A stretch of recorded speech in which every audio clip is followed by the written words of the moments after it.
Murid-murid, Assalamualaikum. Hari ini kita masuk tajuk baru untuk sains tahun 5 iaitu haba. Okey, sebelum kita mula tajuk haba ni, teacher minta kamu keluarkan buku teks. Okey, sebagai rujukan sambil teacher ajar kamu. Dan juga buku lembaran kerja yang teacher bagi dalam file tu. Okey, jadi kita akan mula sekarang. Okey, apa yang terlintas di fikiran kamu tentang haba? Mungkin haba bagi kamu macam ni. Mungkin sejuk, suam, dan juga panas. Betulkah? Itukah yang terlintas di fikiran kamu kalau teacher sebut haba? Okey, betul. Betul, kamu ucap sejuk, betul. Kamu ucap suam pun betul. Kamu cakap panas pun betul. Okey, sejuk, suam, panas berkaitan dengan haba. Okey, hari ni tajuk haba ni boleh dikatakan panjang, tapi hari ni kita cuma belajar sikit saja. Nanti esok kita akan belajar lagi subtopik yang lain. Okey, hari ni teacher akan buat pengenalan tentang apa tu haba. Okey, seterusnya haba dan suhu. Termometer. Okey, apa tu termometer? Okey, nanti teacher ajar.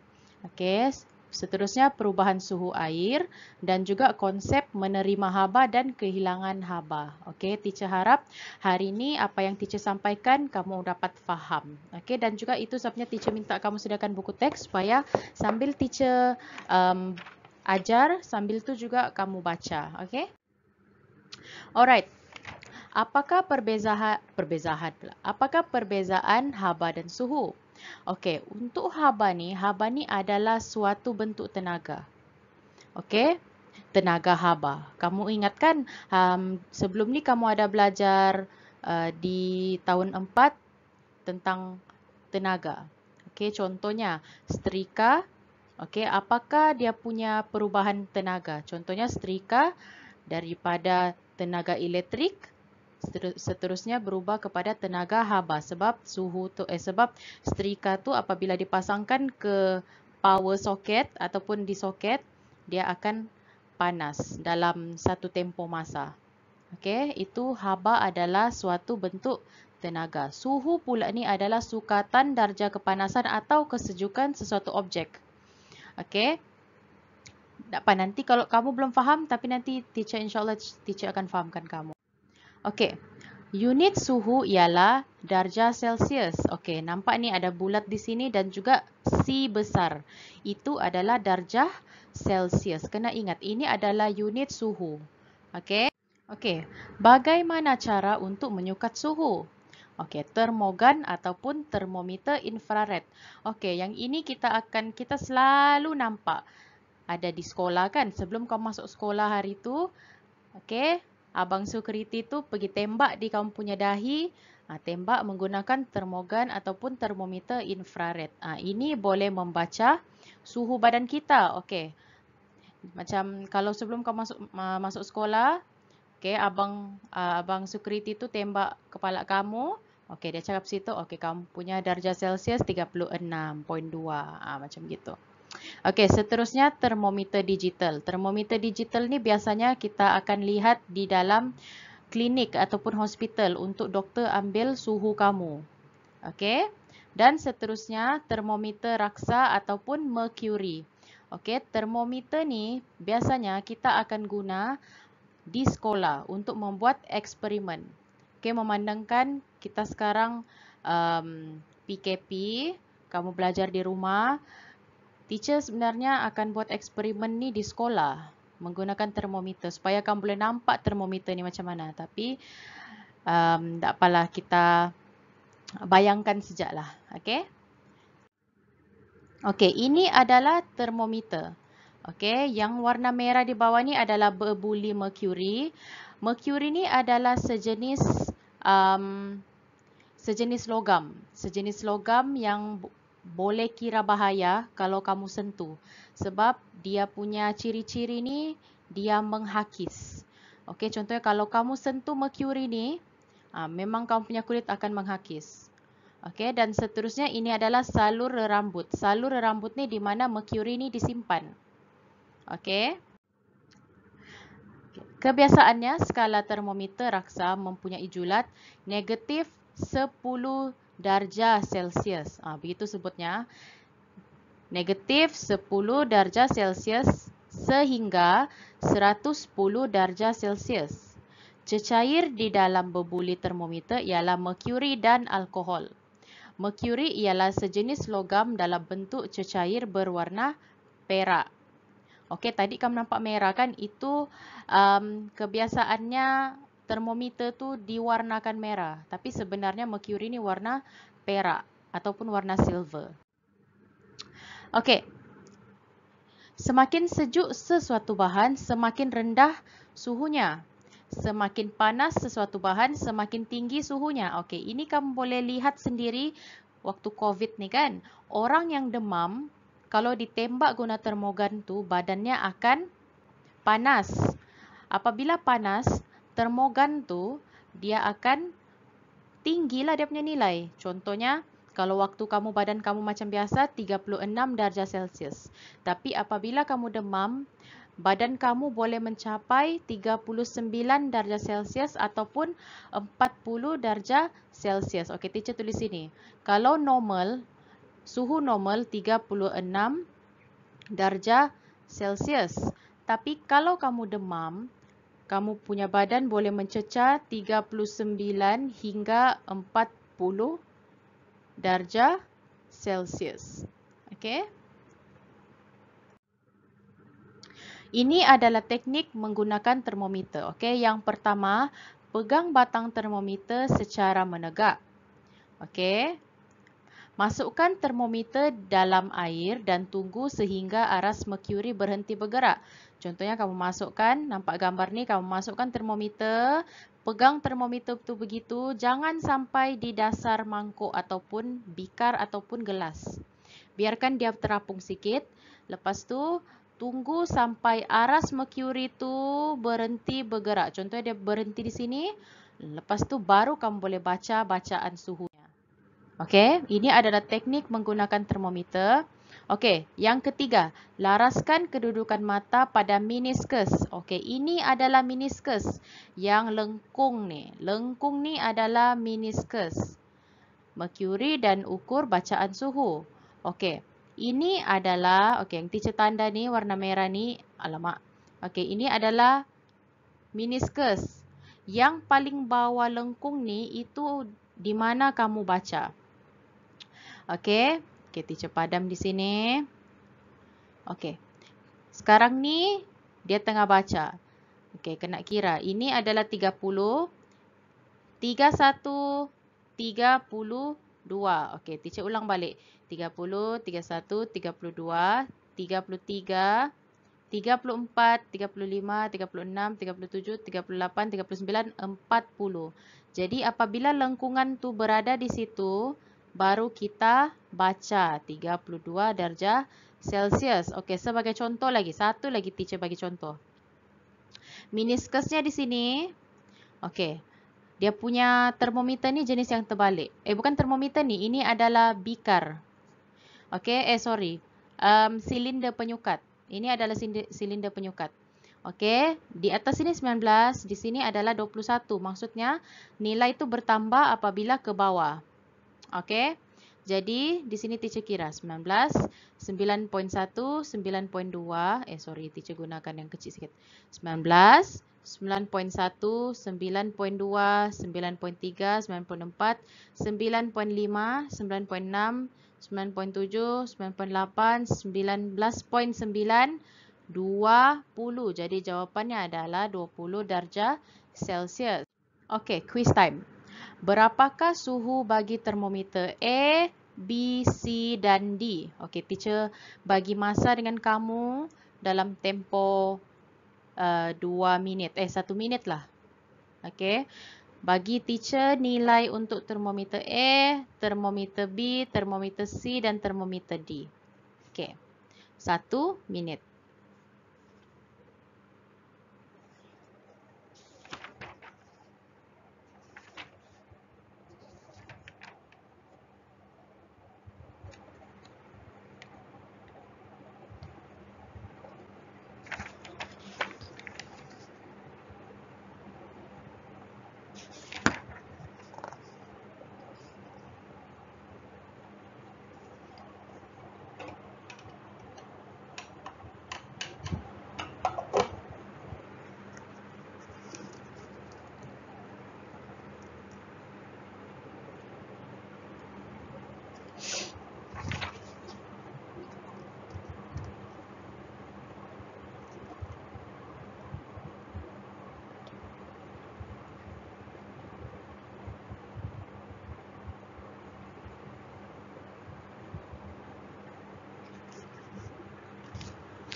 Okey, jadi jawapannya ialah untuk termometer air 0 darjah Celsius. Pastikan tulis dia punya unit.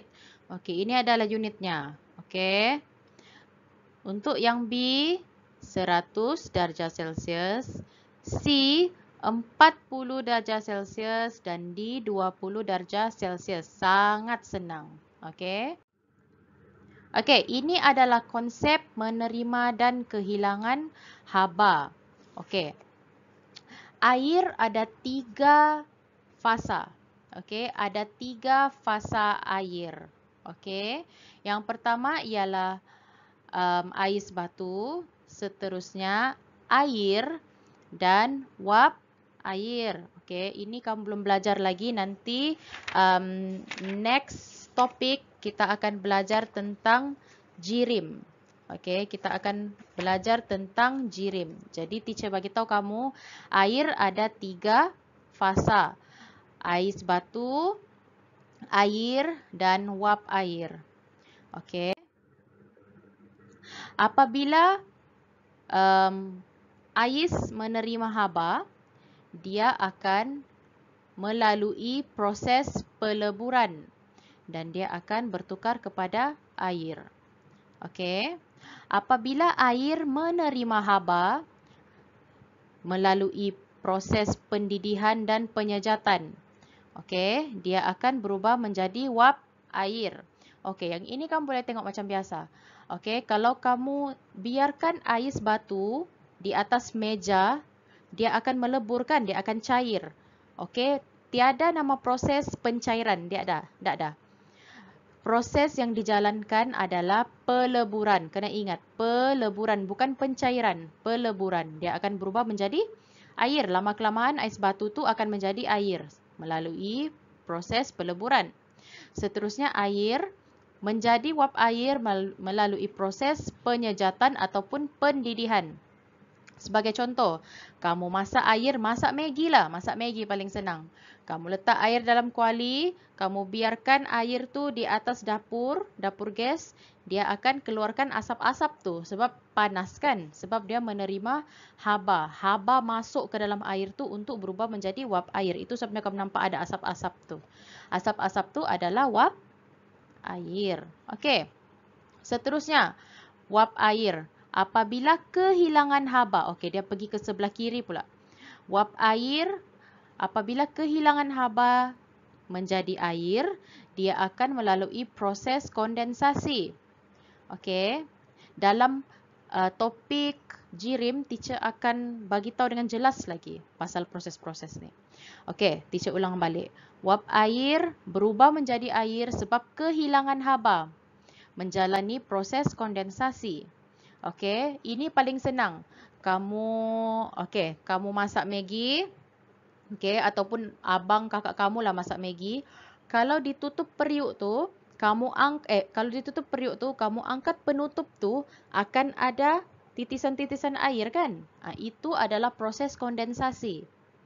Okey, kamu tutup, contohnya air tu sudah menggelegak, sudah boiling, kamu tutup dan lama-lama kamu angkat balik penutup tu, akan ada titisan air di penutup periuk tu. Itu adalah proses kondensasi di mana wap air berubah menjadi air. Okey, apabila air pula kehilangan haba menjadi ais, dia menjalani proses pembekuan. Paling senang kamu buat es batu. Letak air dalam acuan ais batu tu, letak air, kamu biarkan dalam es box.